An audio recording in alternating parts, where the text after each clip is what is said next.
So today I completed my first run of Bloodstained Ritual of the Night, where I played straight through, doing a speedrun under speedrun conditions with all of the correct rules in place. The real time is a little over an hour, I believe, because there were parts where I just sort of sat there because I had to deal with my puppy or I had to deal with something else in real life. I wasn't set up in that moment to be focused entirely on the game, so real life was calling me away here and there. I am going to be posting the video separately without any commentary, but I thought it would be fun to, give a little commentary, to explain some of these things, because I've had to reverse engineer all of these techniques myself. I had to teach myself how all of these little things work, because there's no documentation online, as far as I can tell, about how to do some of these tricks, or about how some of these mechanics work. So I'm going to go over that while the video plays. I recorded this earlier today, and I'm going to be comfortable. I didn't even throw up the green screen for this because it doesn't matter. So obviously, first things first, you need to get your gear, equip it, and get rid of Boo-chan. Because your opening half-genie fireball here will absolutely hit Boo-chan instead of the Sema, whatever it is there. I actually did finally catch on video getting out of that first room without triggering the cutscene. That, of course, is all pretty straightforward, just backdash canceling to get out of here. As you see, I'm ahead of my previous ghost there. That's from a run I did, I want to say I was streaming that Tuesday. All standard, kill that dude, get that shard, we're just going to sell that. We have Half Genie Fireball, which essentially does the same thing. Now you'll notice I stopped to open that chest. That is because with the route that I'm doing, we need a cotton wing. We need a cotton in order to craft the bat wings. This gives us more magical damage in our Magic Girl outfit. Just a little bit, but a little bit adds up to 1 or 2 extra hits on some of these bosses that have huge HP pools. And that matters. Of course, sliding off a ledge is a little bit faster than falling off. I got this one even though there was no need to, because it's such a minor detour. I already had my cotton at this point, but it's such a minor detour. That was a mistake. Rather than jumping off, I should have slid off. When mistakes happen, there's a lot in this run. Got another cotton. Not very useful to me. They only sell for like 75 gold. The jumps there were a little bit not great. I could get the safe ring there and sell it for, I think, 200-ish gold. Now you'll notice I stopped to pick up the seeds there. That's because in my route, I plant rice. This part sucks, but in my route, I plant rice so that I can make rice balls. My route also requires Gale Crawler. These two things are related. Because I'm not getting craft work, I have no easy way through that tunnel that is filled with spikes. I use Gale Crawler to get past the Iron Maiden. And of course the room is filled with spikes, so I take a tremendous amount of damage in there. And it's very frustrating to watch, it's very frustrating to do, to be honest. It sucks, it's not a lot of fun. And there is a way to clip past the Iron Maiden. I'm working on getting that a little bit more consistent, but it's hard as hell. I'm not gonna lie, it's hard as hell. Yeah, these reloads suck. I can't help but wonder if I restarted the run. I tend to think I did.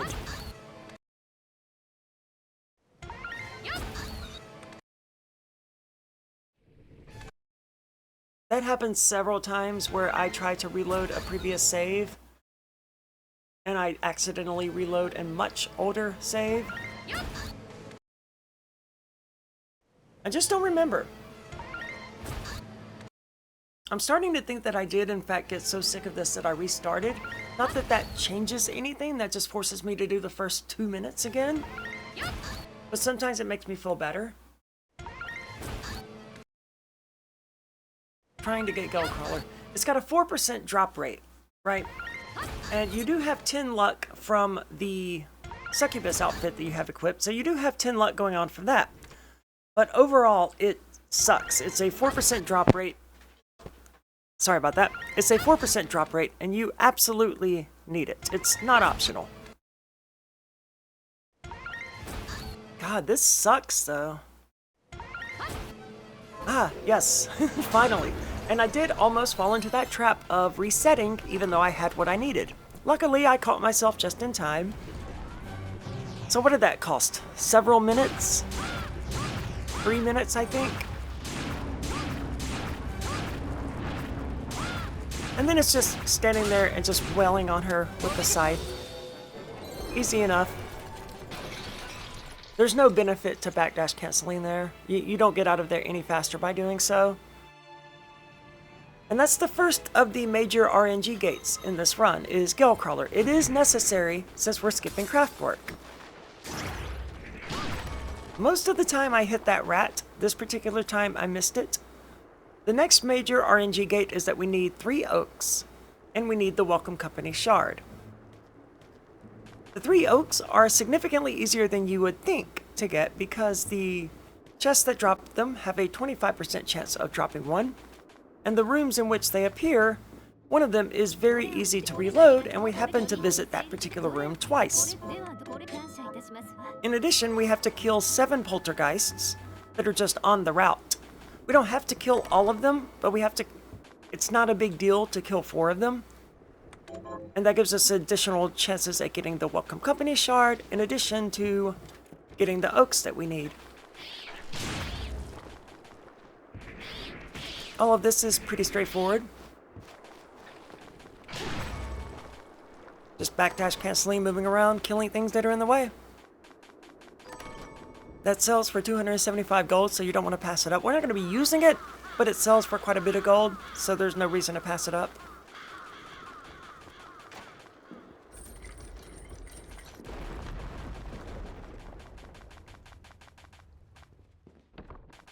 There's nothing to really say here, you know, just backdashing.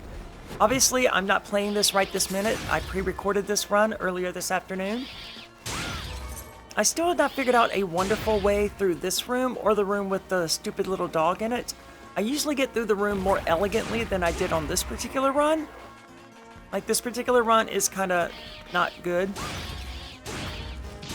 Like, that bat doesn't normally hit me. I was a little bit delayed on doing that attack, and then I slid accidentally, and then I decided to just backdash my way out of the room.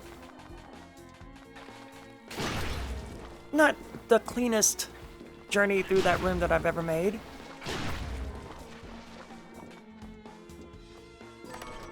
But that wasn't terrible.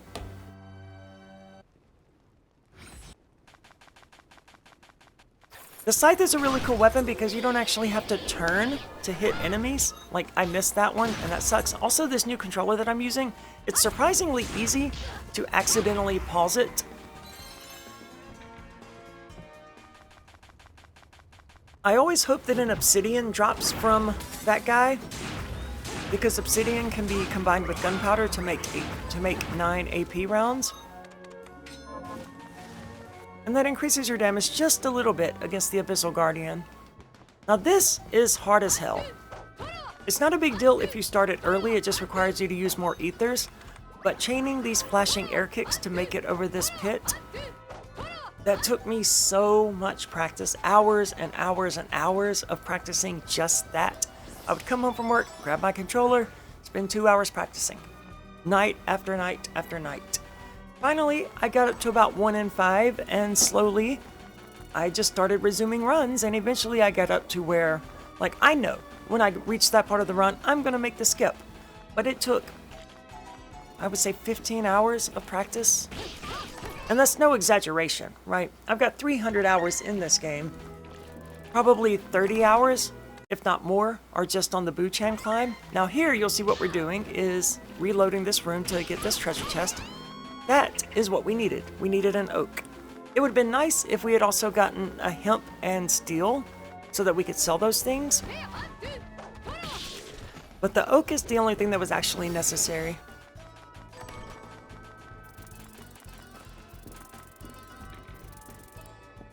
My movement through there was a little bit sloppy, but not critically bad.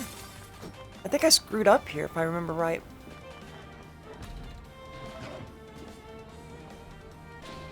I screwed up a couple of times in this particular spot. Like right there. Yeah, that was just sloppy. Not being the right distance from the guy. I've got to rewatch the world record to figure out how he gets past this particular dude, because he is tremendously in the way.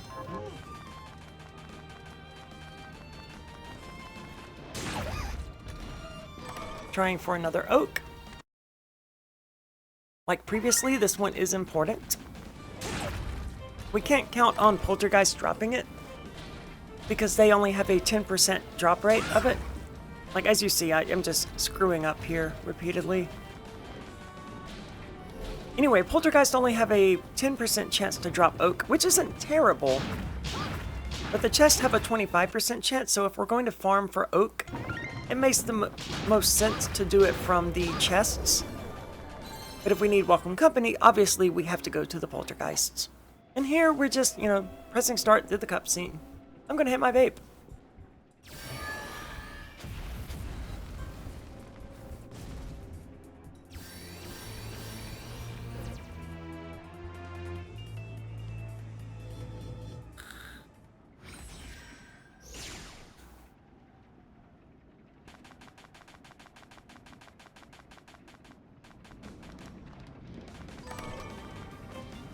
That ether is not a huge deal, but it's only a slight detour and it saves us 50 gold from not having to buy another one.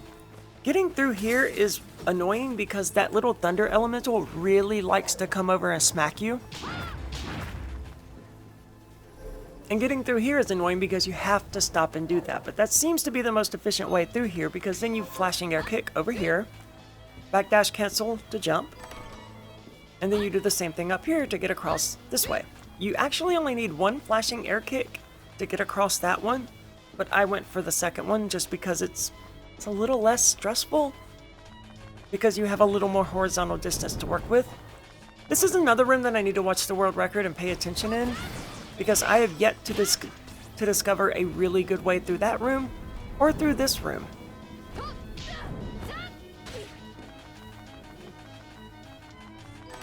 That was probably one of my better attempts to make it through that room. Miriam's hitbox here is actually bigger than you would expect. You cannot jump through there when it looks like you can. You just can't. It's frustrating, it sucks, and I know, and I try it so often, but it just doesn't work. Here we're equipping the HP rounds and Miri's Scepter, which is technically a gun, but it does strike damage, to which Andreophis is actually weak. We didn't actually save there, we just stopped to heal up our HP and MP. I used to use Summon Plume Parma. I farmed those pigs that we passed a little while ago in order to get the shard from them, because they bounce off the wall here and bounce off of Andreophis, and they do a lot of damage very quickly. However,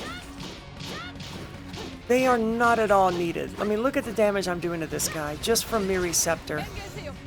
And you gotta be careful with it, because it's very easy to accidentally shoot it instead of smacking something with it. And of course the fastest way over here is to flashing air kick instead of waiting for double jump. And then you just leave the room. As you see, I was too close to the edge when I tried backdash canceling. If you're too close to the edge when you attempt to backdash cancel, you will just fall off the edge.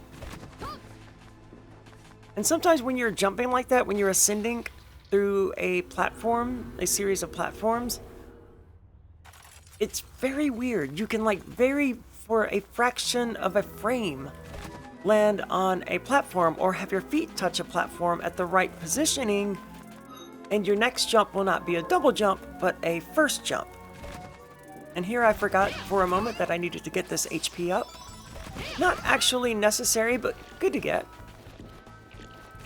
And here's where I get my third oak. First try. Excellent.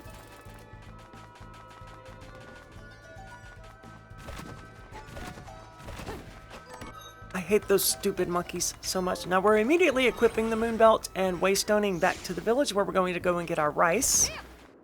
Then we're going to stop and talk to Dominique, buy 10 halites or however many we need to get up to 10. A number of potions and some ethers.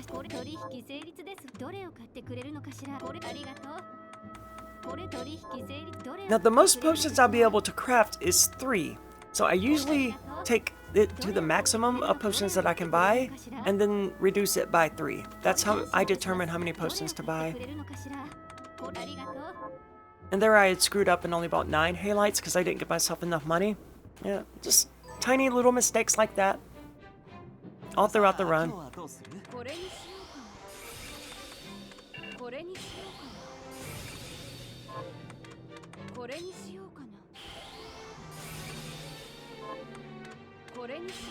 And now I'm upgrading Oak. There's not much to say here, you know, I'm just doing what needs to be done. As you upgrade Welcome Company using the Oaks, it increases the number of portraits that orbit you when you use it. And by upgrading the grade, I believe they have more health or they do more damage. I'm not sure because I almost never upgrade the grade, just the rank, which gives you more portraits. And rank is done by, see, my movement there is terrible. Rank is done by visiting Johan, I think is his name. Now, as you see, we were able to rent 2 books there from OD, or borrow, not rent. And that is because the number of books that you can borrow is based on the number of times that you leave and return to this particular area of the game. And you have to have already visited him once. You can't just walk in the door, out the door, in the door, out the door without ever borrowing a book. You have to borrow a book. And after that, you leave, come back, and a new book is available for you to borrow. And what we need is the Deadeye and Sage tomes. Sage increases all of your magic damage, and Deadeye increases the damage from your directional shards. Void Ray is a directional shard. And that was the first of 3 Buchan climbs that will happen in this run. They are extremely precise. That's the easiest one because you have walls so close to you that Buchan kind of bounce off of to stay centered. The second and third ones don't have that. So when you're starting to learn the Buchan climb or the Boil climb, whatever people call it, you'll want to start with that one because it's the most controlled. And it's done by jumping ever so slightly, casting Welcome Company, and then ducking. Buchan's movements are a little bit delayed from yours, but she will jump after you jump, and when she jumps, your portraits from Welcome Company will begin hitting her. And when they're doing that, you're going to jump and begin jump kicking off of her, while the portraits continue to hit her upwards. So you're going to jump kick, the portrait's going to hit her upward. Then you're going to jump, and then jump kick, and then the portrait's hit her upward. It's a giant pain in the ass, and it's so difficult to do. It is so unbelievably difficult to do. Easily the hardest trick in the run. And there's a lot of randomness to it. I have not found a good setup for consistency. I'm probably at like a 1 in 6 success rate right now. If I was using AP rounds, I believe I would be doing 43 damage per hit, if I remember correctly. 36 is still pretty good. And the way to fight this thing is to just get close. Cast Welcome Company. As you see, we have a lot of portraits now. We only had 3 when we fought Andre Office, but now we have, I think, 5. So you get close, cast Welcome Company, and beat the hell out of it with Mary's Scepter.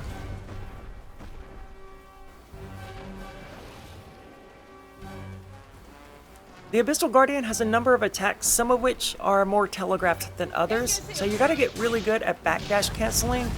Like, I screwed this one up. I screwed this fight up a couple of times. Like this one, I decided to just reload. I did that 2 or 3 more times, so go ahead and prepare for that. I didn't even think I would complete the run at this point, you know? So I wasn't super worried about reloading repeatedly. Why is that clicking? Now, the exact same thing that happened in the previous fight just happened. 2 fights in a row. I found that interesting at the time. Anyway, you want to get close to it, and you want to watch for its attacks. As soon as it begins to telegraph one of its attacks, you're going to want to backdash cancel and react accordingly. Sometimes you need to jump. Most of the times you need to jump, actually. Using Void Ray there is one of the best things that she could have done. Now, I call her she because she has eggs, so probably a she. Because that attack, it's so easy for you to not get hit by it, and it gives you the opportunity to just sit there and just beat the hell out of her. I was not too worried about getting hit again here because she was so close to death already. But of course we did not get Void Ray. And Void Ray, I don't know what that clicking sound is. Void Ray is 100% necessary for this run to work. You're not killing Belle, you're not killing Zangetsu, you're not killing Dominique without Void Ray. I don't know how long I sat here dealing with this, but it was probably a few minutes. I would love to fast forward a little bit, but that would diminish the integrity of the run, I feel like. So Void Ray is curious in how it works, right? It consumes 50 MP per second, but you don't want to hold it down and let it consume that MP because you can only damage enemies so fast anyway, right? They have recovery periods, and what I'm starting to think is that enemies don't have recovery periods. You have a period during which you can hurt an enemy. And what I mean by that is it applies to enemies as well. You don't have invincibility frames, but there are frames during which after an enemy hits you, they cannot hit you again with that particular ability. Let me explain. When you're fighting Gremory, Gremory has a bunch of scythes and little shadow hands that are coming out of the floor and other crap like that. And the scythes that are flying through the air absolutely can hit you straight into the hands, and both of them damage you with no invincibility frames whatsoever. But that scythe, if it continues to overlap with your hitbox, it will not damage you again. And this is why I can hit the thing with Welcome Company and my weapon without worrying about it being invincible to either of them. But if I was using Void Ray or something that does consistent, constant damage, Void Ray would only be able to damage it so quickly, and then it would be briefly invincible. And you can tell this when you just tap the directional shard button, because if you're too quick, the second tap won't damage the enemy. You'll watch it connect, and you'll watch it, act like it should do damage, but it won't. So each particular attack has its own little cannot hit again set of frames that behave very similar to invincibility frames. It's a very curious problem. And here I don't need 2 sponge cakes, but I want 2 sponge cakes. And reloading here does not take much time. And sponge cakes they seem to have a 50% drop rate. I have not actually done the math as I did in the Twin Towers and the Garden of Silence, but just based on playing the game, they have a really high drop rate. Now, if I had known that I wasn't going to take any more damage, I would not have used those potions. But I did not know that, and I thought I didn't want to go through the rest of this with only 12 health. But as it turns out, those potions were completely wasted, did not need to be used. Because there is an HP up that we're about to grab that I don't always grab, sometimes I do. It depends on a lot of different factors, but here I was pretty hurt. Like that, what just happened, that was an example of me accidentally touching the next platform with my feet, causing my next jump to be a first jump rather than the double jump. And not expecting it, it kind of threw me off a bit. I'd alluded to that happening earlier. It's just a strange little thing that happens that you have to be on the watch for.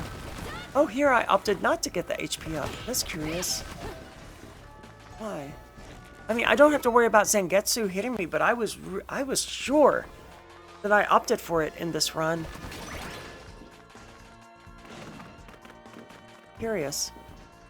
I mean, it's true, I don't have to worry about Zangetsu killing me. I have not figured out a really good way to deal with this. I want to delay this until after Zangetsu 2. But at the moment, I'm doing it before. But I actually just realized that I could delay it till after Zangetsu 2. And all that does is decrease my number of chances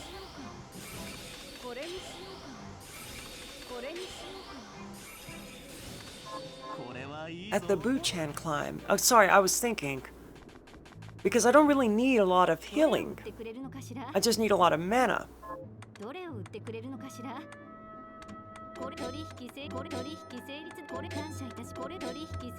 Because I'm going to use a Waystone after getting Zangetsuto anyway. So I might as well skip this one. I like having the HP, I like having the potions and the ethers and stuff going into the Oriental Sorcery Lab because you can take a lot of damage there very, very quickly. But it's also not ideal to use those healing items. And that would save me a trip to the village. I mean, that was a full minute out of our way. You know, we had to go down to that teleporter room. It may have been more than a minute. We had to go down to that teleporter room, go to the village, sell a bunch of stuff, buy a bunch of stuff. Now, we have to do those things anyway, but we're going to do them a second time here in a few minutes after getting Zangetsuto. I don't know. Whatever. And we could do it only once. So I need to watch this and pay attention here. I did not realize that I still had Void Ray. I mean, that I did not have Void Ray equipped. This is the Magic Girl outfit. This is what you want for the Void Ray spamming. As you see, it just sort of melts him.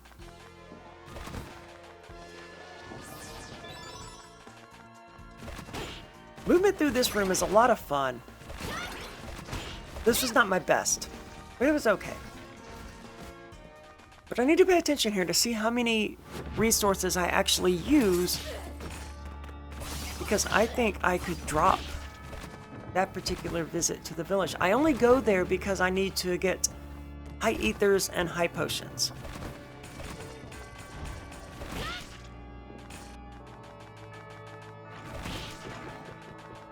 But I don't actually need to use Void Ray on the way to Zangetsu, so that can be skipped entirely.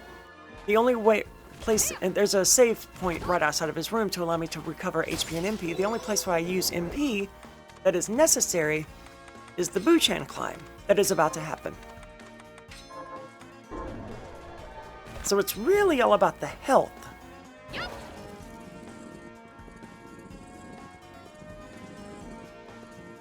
Gale Crawler closes the Iron Maidens and allows them to be pushed, thereby making craft work unnecessary.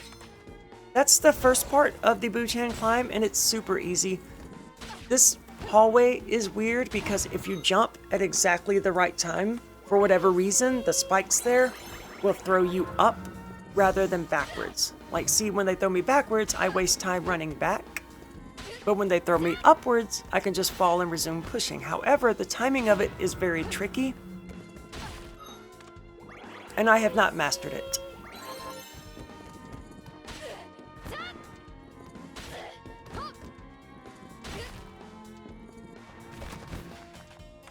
I think it took a second for me to get Buchan back up there. Nope, that was the previous run. This is so tricky. You want to keep your feet slightly under Buchan, and you don't want to go too fast. It's very easy to go too fast. But you want to jump kick off of Buchan after your portraits have hit them. So you need to get in a rhythm of knowing when the portraits are going to, because there is the cooldown to take into effect. So when the portraits are going to hit Buchan and when it's okay to jump kick off of them, because you need to alternate that so that you buy time for you to ascend and for Buchan to ascend before the next. Like, if you attack too soon, then the portrait won't be able to hit Buchan upwards after you jump kick them downwards, right? When you jump kick them, they're trying to move in the direction that you're jump kicking them, right? You're kicking them down, they're trying to go down. But the portraits hit them and carry them up instead. So if you go too quickly, the portraits can't do that. And you gotta always be ready. If you get that height, you gotta always be ready to have that flashing air kick ready to go.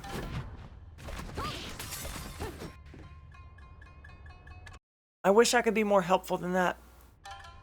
Here, I needed to send a text message. I wish I could be more helpful with the Buchan climb. I really do. It's difficult. Most of your jump kicks, you need to work on going straight down. Don't do them at an angle. Doing them at an angle just increases the chance that you're going to miss, unfortunately. And it's already super easy to miss.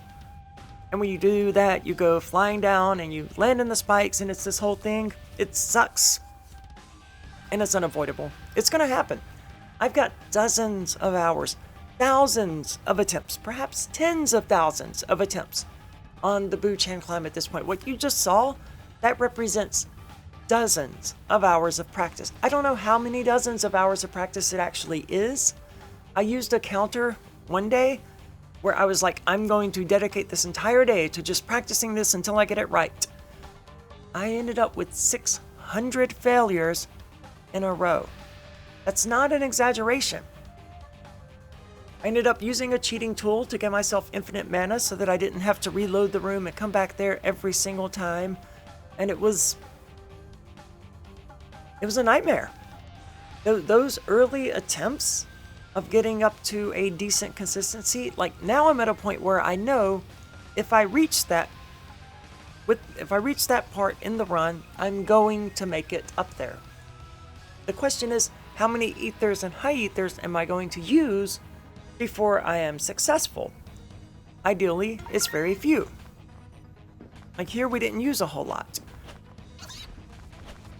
I always kill these guys hoping that they're going to drop the bovine feather. They never do. And I'm not even sure how useful the bovine feather would be. I decided to reload because of that stupid monkey. I was just screwing up my inputs. But 74 damage per hit, I couldn't take that much damage.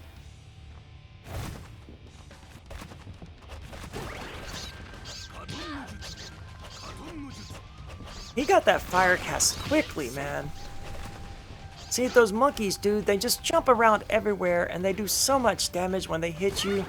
They are the absolute worst. MP up is always useful. That's part of the reason why we get that one at the beginning. That, and it allows us a little bit more room for predictability with the garden skip, where we flashing air kick across that gap. I reloaded here several times, trying to get up here without the monkeys just screwing my world up. And then, on top of that, not only do I need that, I wanted a cypress out of that chest, because I knew I needed to buy healing items. Spoiler, I gave up. I never got a cypress out of that chest. They sell for like 2,000 gold, something like that, like 2,300 gold.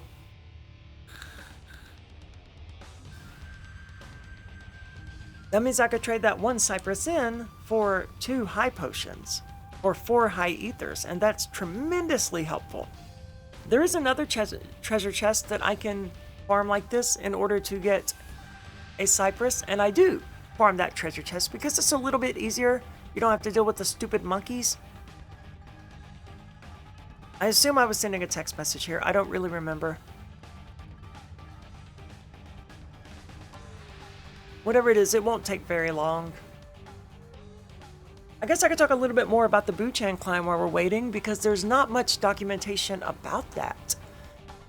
Previously, people would call it the Buell climb, or the Buell. I don't know. You get the familiar from one of the enemies somewhere in the game. I don't remember exactly where. But then the DLC released Buchan, which is exactly the same thing, but you get it at the beginning of the game, and it's a lot more predictable because you always have it. The Buell functioned exactly the same way, but you had to go out into the game and get it, so speedruns were a lot slower. This is DLC, you already have it, it's good to go.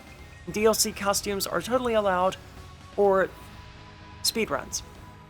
For Miriam, no major glitches, at least, on speedruns.com.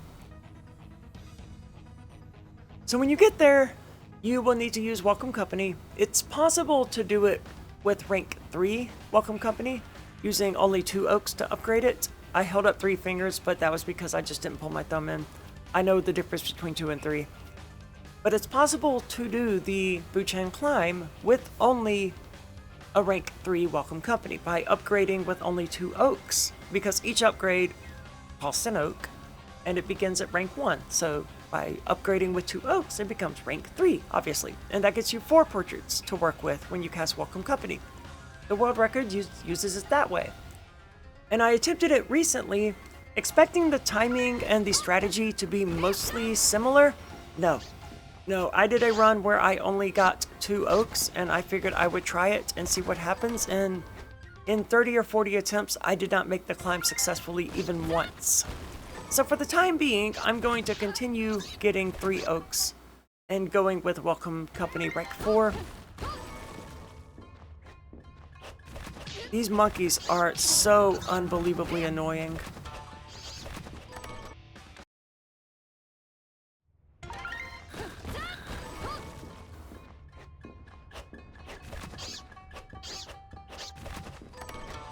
I think I decided to just go with this one. No, I guess not. I didn't get the cypress. I decided to just go with it, and I don't remember why. I guess I got sick of doing it. Or I had a good enough departure through this room where I didn't take damage. I don't recall. When you go through a room dozens upon dozens of times, eventually you forget why you were doing things, or you forget what the final result was, is what I'm trying to say. I don't remember what the final result was. It was probably this one, because I was like, soy sauce, that probably sells for a bit. It doesn't. It's like 50 gold or something like that.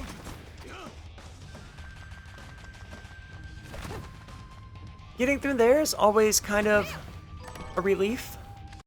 Now here, it's a much safer place to reload for the cypress, and I got it on like the 3rd or 4th try. It did not take very long.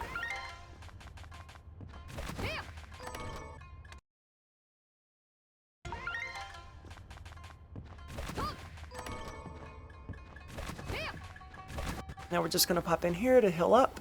Good to go. Now we're going to go fight Zangetsu 2, which uses exactly the same strategy as the first one. I was just making sure everything was set up correctly, and it was. It's exactly the same strategy as the previous one, only you got to hit him more, and he's got a few more attacks. But they're the same basic attacks, where he throws a shuriken at you, and he attacks you with the katana. Took a lot of damage here early on that was not necessary. Looking at that, I didn't come in here with very many healing items in the first place.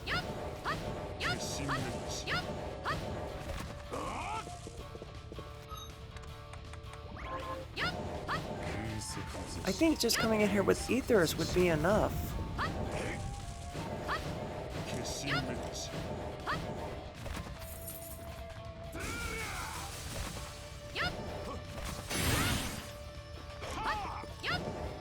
Today I learned that you can jump kick toward him to avoid those icicles. I did not know that. That just happened to be something I learned by doing it today. These hits are meaningless because normally I get the Zangetsu medal from defeating him. This is the most he's hit me in a really long time.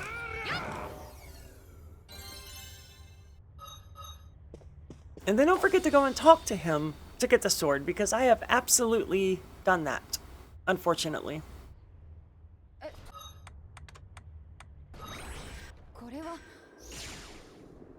And then we just go straight back to the village.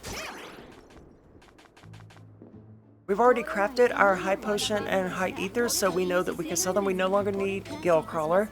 There's no more stupid Iron Maidens in our way. And then I realized that soy sauce sells for 50 gold, and I was so disappointed. I need every gold I can get, so I just sold everything. I was not terribly worried about time at this point, because I didn't expect it to actually get as far as it did. I didn't expect it to go this well, honestly.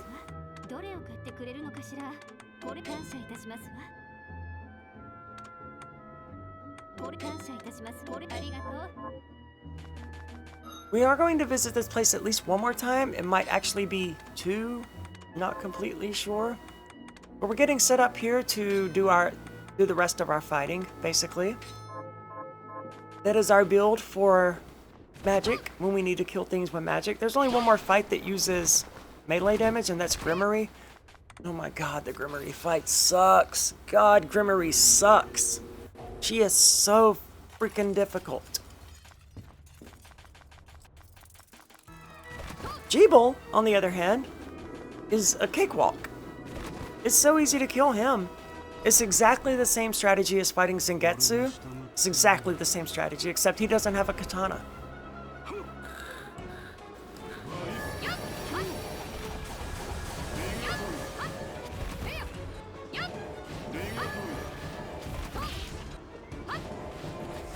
Yeah, you just go on the other side of him and use Void Ray.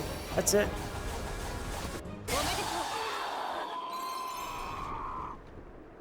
And when the moon turns red, hit it with Zangetsu.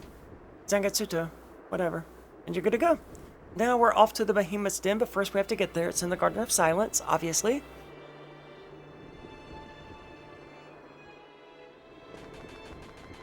Simple enough.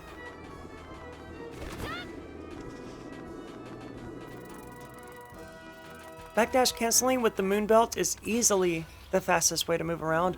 I didn't mean to go there. That was a mistake. But I decided while I was there I might as well to check to see if the third tome was available for me. It wasn't, so I went back in time.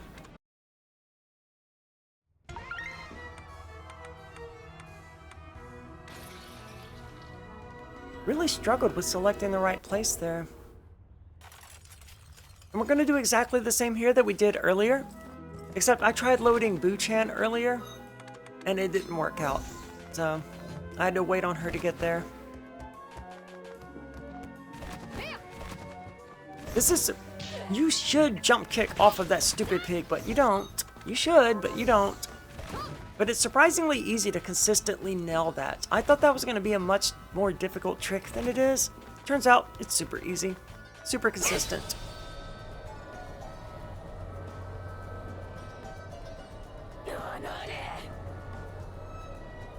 That dog, I don't know why they put that dog there on her crotch, but that is an interesting character design choice. And now there's a bunch of cutscenes.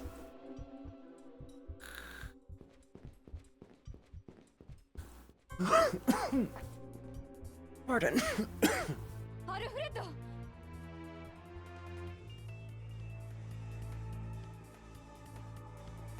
As you can imagine, yes, I was sending a text message.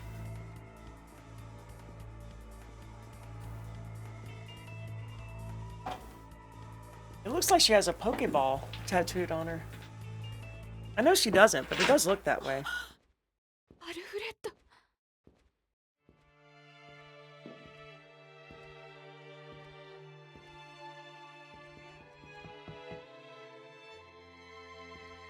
So many cutscenes. Now this next part, I screwed up quite a few times. And I was also doing some experimenting. So time was lost to that. I wanted to know how many flashing air kicks it takes to get across. The answer turns out to be 8, by the way. I used that high potion accidentally so many times, and every time I did, I reloaded.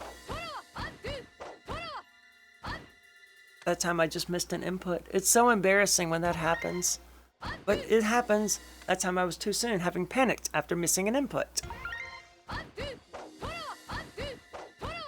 But even with all of the practice with flashing air kicks that I have, yes, I still miss inputs. And here, if you drop low enough, you won't trigger the bats. If you're too high up, you will trigger them, and then some of your flashing air kicks hit them, and you have to do more to compensate, and it's just this whole thing. You want to fall a little bit before starting them so that you don't trigger the bats. And that first bat, you're probably going to trigger anyway, but he's going to miss you, right? But the other ones, they probably would have hit you. And here I was testing how many ethers I needed to actually use. And the answer was 1 more than I did. But it wasn't a big deal because I didn't care about time, you know?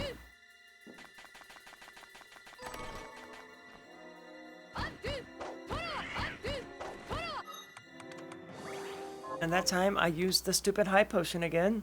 Yay, go me. And that time I accidentally pressed L. Yay. A lot of time was lost doing that. See? Another panic. And despite that, my RTA time is still like 7, I think? I don't recall now. It's not a bad RTA time.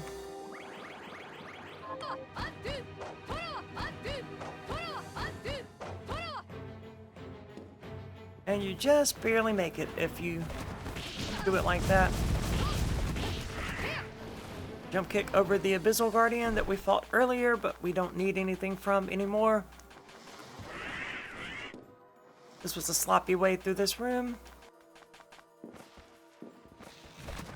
I initially made a mistake going in to fight Valafar. Well, here I made a mistake by sliding the wrong direction, but I initially went for the 1,000 gold in the treasure chest, and then I remembered, oh wait, that would be stupid. Valafar heals himself with the amount of gold that I have. The more gold I have, the more he heals. So why would I want to pick up this gold before I fight him? I should get it afterwards. Because I knew I was making one more trip to the village. Luckily, Valafar is a pretty easy fight. See, that's where I was going to get it. I was like, wait a minute, that would be stupid. I don't want to do that. Gotta jump kick off of Buchan to actually reach this ledge. But it's a really easy fight. Just hit him with Void Ray a bunch. And watch out for the attack where he grabs you and squeezes you in, because that can kill you very, very quickly.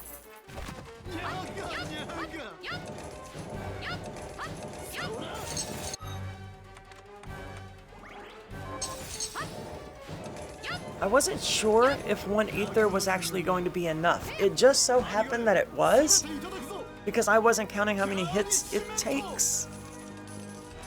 That's something I'm going to need to know, and that's something I'm going to need to track in future runs. But at this point, I didn't know. I was just trying to conserve resources. And I'm going back to get that 1,000 gold now because I'm going to need it. I'm absolutely going to need it. Now, it's true that my fight against Bell could have been a lot cleaner than it was, but I ended up using every single healing item I had for the Bell fight. And it's because it was sloppy. I knew I had the healing items to waste, so I did take a lot of hits that I could have avoided if I had played more carefully. Getting through here is a pain. It sucks. And then I realized that Buchan was out and probably in the way, as it so often is. It's very easy to accidentally move to the right and fall into those toads, and you don't want to do that. Fall on the ledge and jump kick off. The glacial tomb is so dangerous. I wanted these treasure chests, and to my surprise, they actually had really good drops. I got really lucky with the drops here. All of these things sell for multiple thousands of gold. I think Alexandrite sells for 4,000 gold.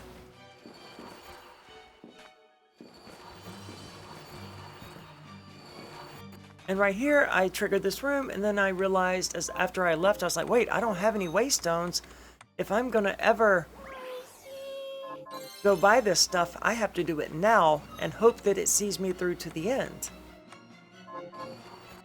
And so that's what I did. I went all the way back to the village. Now, in theory, we can skip that one, right? By just doing it after Zangetsu 2, instead of doing it after both. The only fights that have gone on since then was I think the Jabal fight and the Valafar fight, both of which are really easy. So I should have most of my resources untouched between those two particular things. In other words, that trip after Zangetsu 2 should be enough for me to get everything that I need in order to beat the game.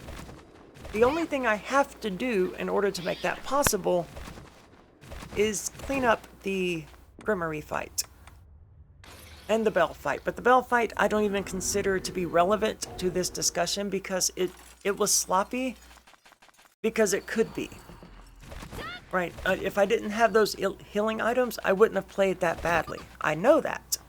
I've fought Bell dozens of times. I know what it's like. Reloading this room causes that guy to face the other direction, which makes it a little bit easier to get through here with taking fewer hits.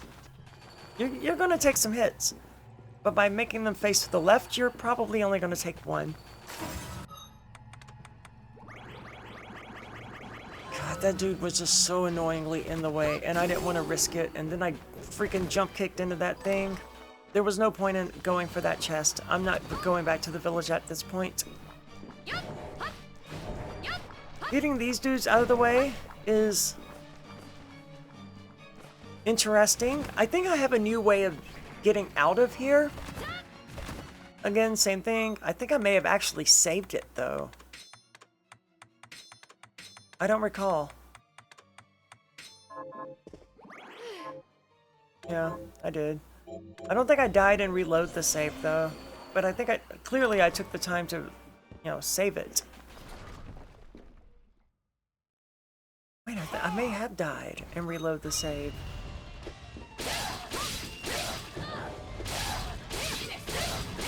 I think I did. Does that invalidate the run? I'm not submitting it anyway. I would assume that invalidates the run. Oh wait, no, I did that. Oh, that doesn't invalidate the run.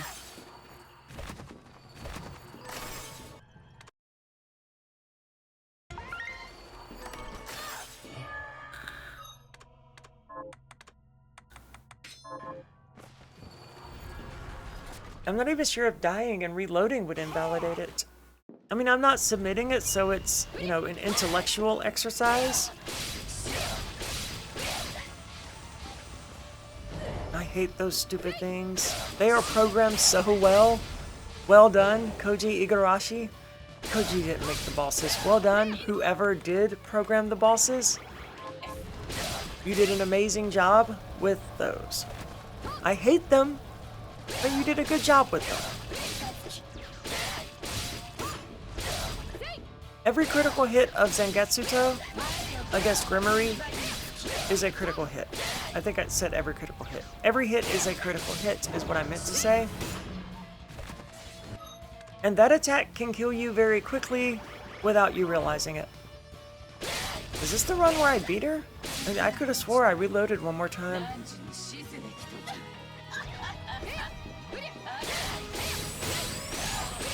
But it's looking like not. This attack, completely unavoidable. It's gonna hit you, and it's gonna hurt. And there's nothing you can do about it. In the world record run, he did manage to hit her. And I don't know, did he interrupt it? It looks like he interrupted it. But I don't know, and I've never been able to do that, so I don't know what happened. And if you're far enough away from her, you absolutely should hit her with Void Ray to keep the damage on her. Every single time you damage her, it's one less hit you have to do later. And she has so much health.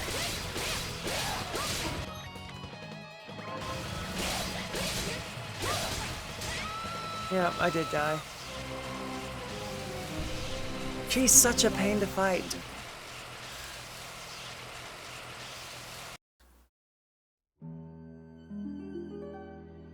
That's unfortunate, but not unexpected.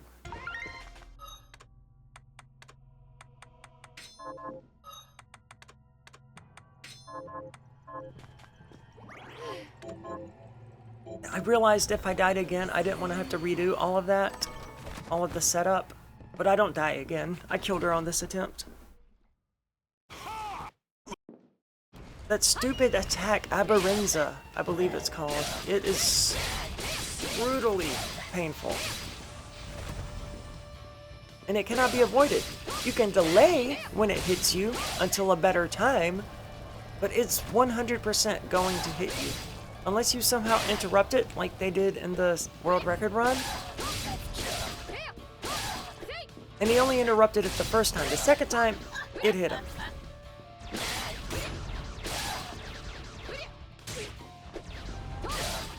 Nothing else hit him, though. Whereas I took a lot of damage from Gremory.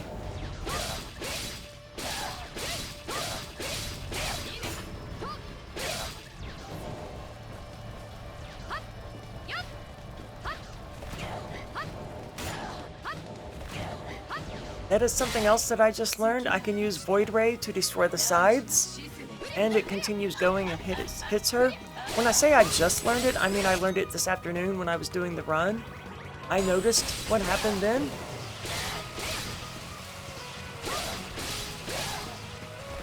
See, there's me in vain trying to get away from it, knowing it's not gonna happen. But I just had to try. Like, here's this thing coming to kill me. You gotta try to get away from it. But it can't be done. It's gonna hit you. Maybe because of that, it only hit me once instead of twice, although I doubt it. And she was really going crazy with Aberrinza in this run. She normally uses it only like once.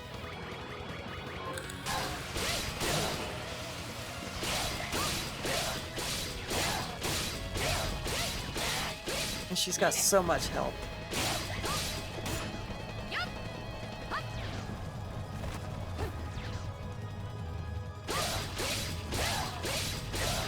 It's an awful fight. I hate it so much. You see how many healing items I'm burning on this fight? That fight sucks. She is so difficult. I started to wonder if I was too far away to get the shard because that took so freaking long. But that's Gremory. Gremory's a pain. And she's freaking hard. It took me a few tries to figure out a good way. I don't know why it wasn't letting me use directional shift there. I decided I didn't want to go through there with that amount of damage, so I reload and attempt it again. And this time, I actually figured it out. I think. Yeah.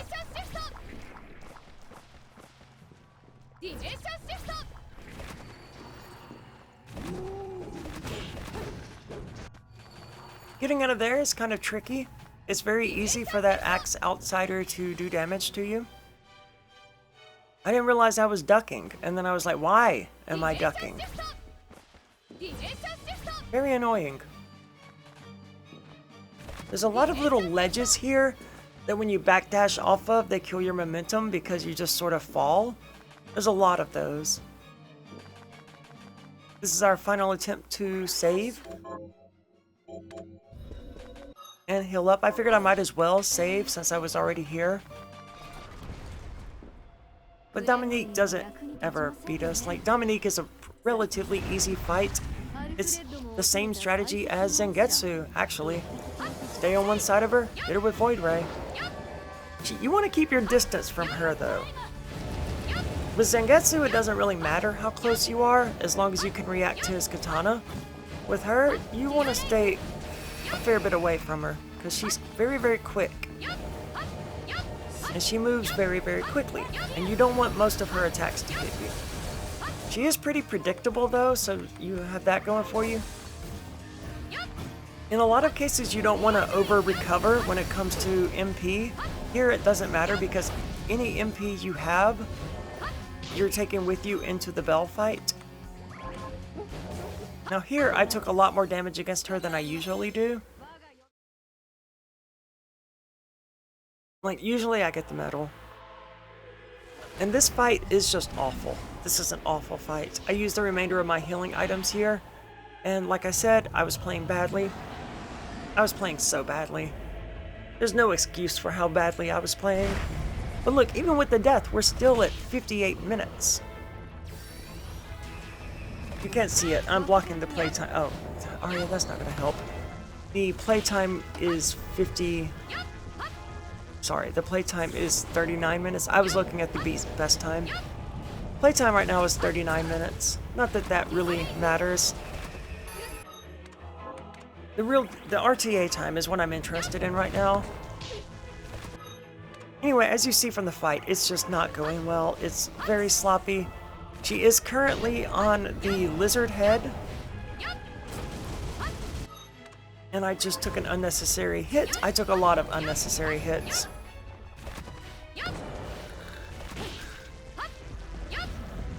And those little platforms are surprisingly hard to land on. I just lost so many good hits just then because I was out of MP and didn't realize it. This is your opportunity. I can't believe that stupid meteor hit me. This is your opportunity to just go nuts. To just bang the hell out of her, kill her as fast as you can. Although keep in mind that if you damage too quickly, the attack won't actually do any damage. The reptile is good in the sense that it's the easier head to dodge. But you want to pay more attention than I did, because after that she relocates to a different head. And that's the one that you need to start damaging after that. Like now she's on the human face.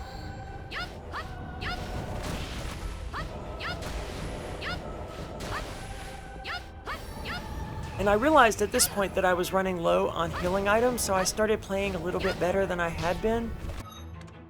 But not much. As you can see, I still freaking am taking hits like crazy.